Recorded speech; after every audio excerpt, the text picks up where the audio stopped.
The other scripture for this day is taken from the Gospel of John. And Jesus, once again, comes to his disciples. After these things, Jesus showed himself again to the disciples by the Sea of Tiberias. And he showed himself in this way. Gathered there were Simon Peter, Thomas called the twin, Nathanael of Cana in Galilee, the sons of Zebedee, and two others of his disciples. Simon Peter said to him, I am going fishing. They said to him, we will go with you. They went out and got into the boat, but that night they caught nothing. Just after daybreak, Jesus stood on the beach. But the disciples did not know that it was Jesus. Jesus said to them, children, you have no fish, have you? They answered him, no, have you? He said to them, cast the net to the right side of the boat, and you will find some. So they cast it, and now they were not able to haul it in because there were so many fish. The disciple whom Jesus loved said to Peter, it is the Lord. When Simon Peter heard that it was the Lord, he put on some clothes, for he was naked, and jumped into the sea. But the other disciples came in the boat, dragging the net full of fish, for they were not far from the land, only about 100 yards off. When they had gone ashore, they saw a charcoal fire there, with fish on it, and bread. Jesus said to them, bring some of the fish that you have just caught. So Simon Peter went aboard and hauled the net ashore, full of large fish, 153 of them. And though there were so many, the net was not torn. Jesus said to them, come and have breakfast. Now none of the disciples dared ask him, who are you? Because they knew it was the Lord.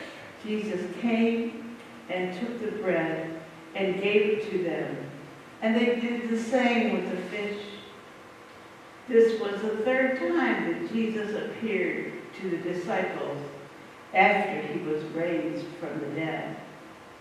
When they had finished the breakfast, Jesus said to Simon Peter, Simon, son of John, do you love me more than these? He said to him, yes, Lord, you know that I love you. Jesus said to him, feed my lambs. A second time he said to him, Simon, son of John, do you love me? He said to him, yes, Lord, you know I love you. Jesus said to him, tend my sheep. He said to him the third time, Simon, son of John, do you love me? And he said to him, Lord, you know everything. You know that I love you. Jesus said to him, feed my sheep. Very truly I tell you, when you were younger, you used to fasten your own belt and to go out whenever you wished. But when you grow old, you will stretch out your hands, and someone else will fasten the belt around you and take you where you do not wish to go. He said this to indicate the kind of death by which he would glorify God. After this, he said to him, follow me. This is the word of the Lord.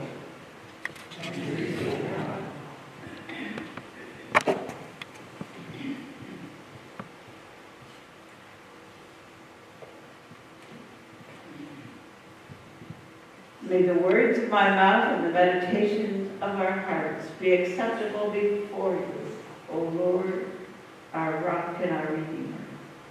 Amen. The disciples had finally stopped hiding out. They'd gone back to work. They were back in the boat, working for a decent catch. Returning to a usual routine is not an unusual occurrence after experiencing a great loss. Normally, we think it's healthy and good to get back into the routine. We say life goes on and continue a regular pattern of life, even when it feels unnatural and all wrong. In the life of the church, we find the period following the high holy days of Christmas and Easter a time of respite as well. We welcome the norm of the usual pattern of life and worship. Jesus surprised his disciples that morning. He appeared to them seemingly a stranger on the beach, calling out to them as they fished. His greeting was the customary question. Have you caught anything? Or he said, you have no fish, so he knew apparently. It had been a long night for the disciples. They had caught nothing. They were ready to quit, probably feeling like they wanted to give up altogether. When Jesus appeared to them suggesting that they let the net from the other side of the boat. It's impossible to explain why they responded to a stranger advising them from the shore, but they accepted his advice. The result was so great a catch, they feared the net would break. Then recognition came. It's the Lord. Instantly he was out of the boat and splashing to the shore. The others followed in the boat close behind. As they gathered on the shore, Jesus invited them to come and eat, bringing some of their fish to add to those already on the fire. Breakfast on the beach turned into a sacred meal that morning. Mary Bednarowski, a speaker at a women's gathering I attended a number of years ago now, pointed to the sacredness of the ordinary. She reminds us that each day presents possibilities for encounter with God's presence and power. That we are surrounded with opportunities to recognize God or Christ at work among us and around us. She urges us to be witnesses to that activity, to look for, to become aware of God's presence in everyday lives. That moment with Jesus and the disciples was more than a lakeside breakfast. The truth of the resurrection was beginning to sink in, to make sense to the disciples in that very moment. The story continues. After breakfast, Jesus spoke directly to Peter. He asked him 3 times, "Do you love me?"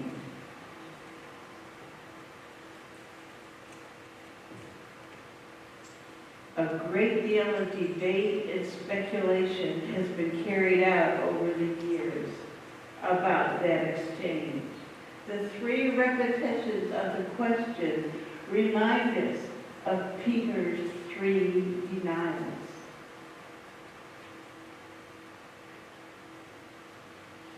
meaning of the word love is debated and examined over and over again.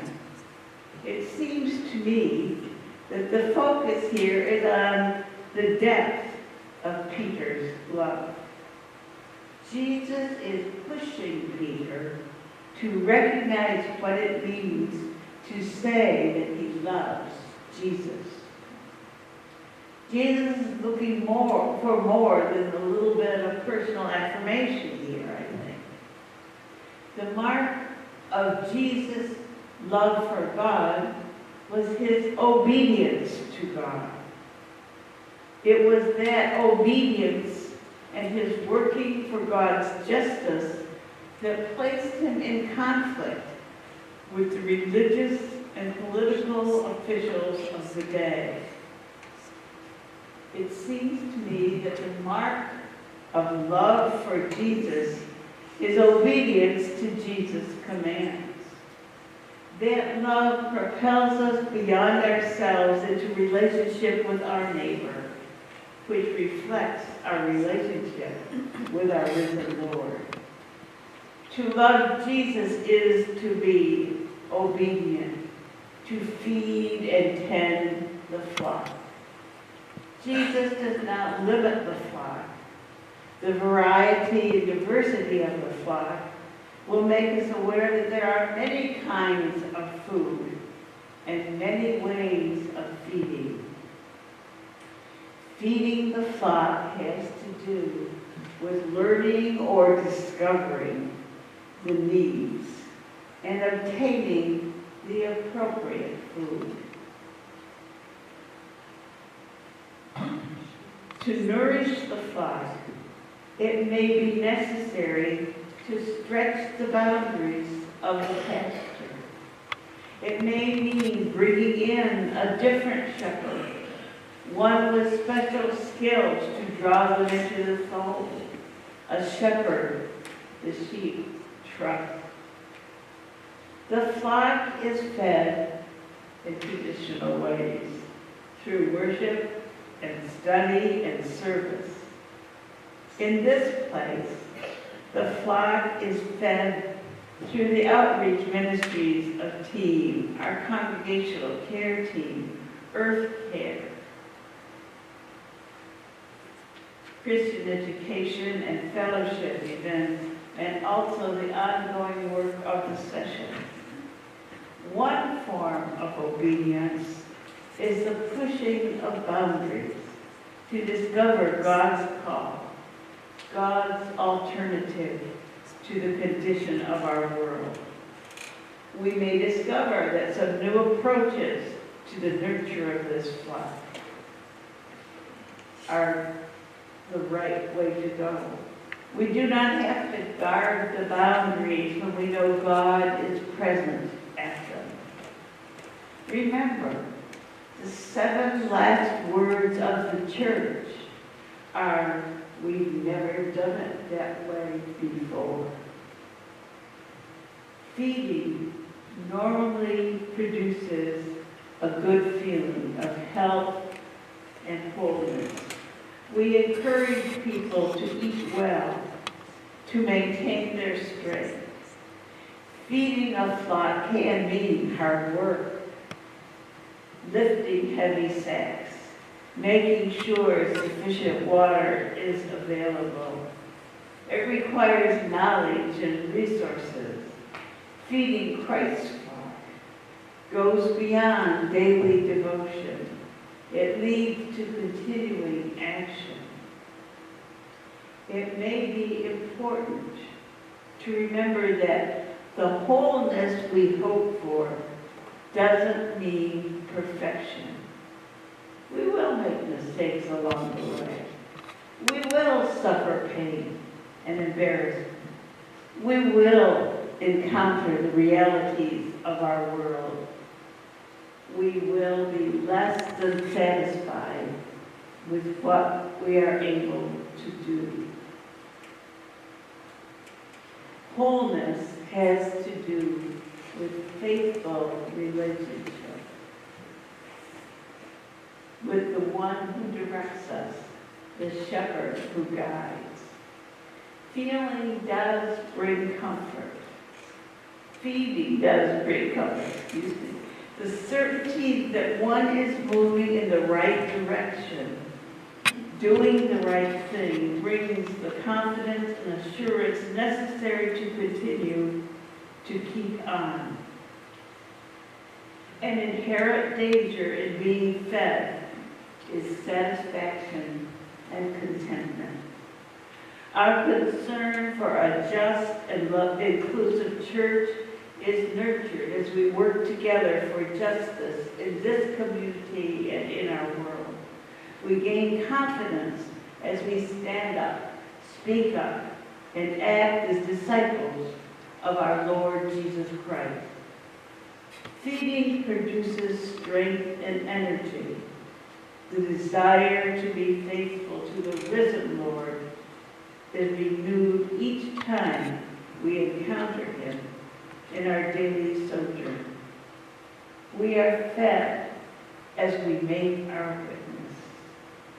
Shared experience provides support as we offer others the food of truth and justice, grace and love, all made known in the person and ministry of Jesus Christ. The greater challenge comes in offering food to strangers, to the flock. May we remember our instructions. Go and feed. And then may the direction to come and eat at this table fill us with renewed strength to share the bread of truth and justice as a faithful people of God. Amen.